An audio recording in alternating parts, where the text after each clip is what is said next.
Каква е состојбата со дезинформациите и пропагандата?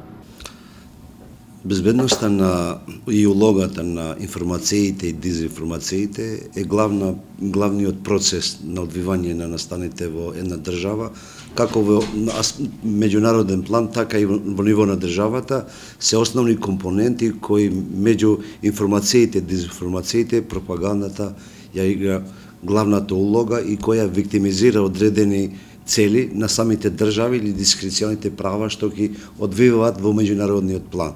Актуелно, односите меѓу меѓународната заедница на Европа во улогата на Украината, ќе видиме дека дел од пропагандата било успешно во однос на Украината. Што е потребно за да се надминат предизвиците со дезинформациите и пропагандата? Дезинформациите и пропагандата докажано е дека не е санкционирано.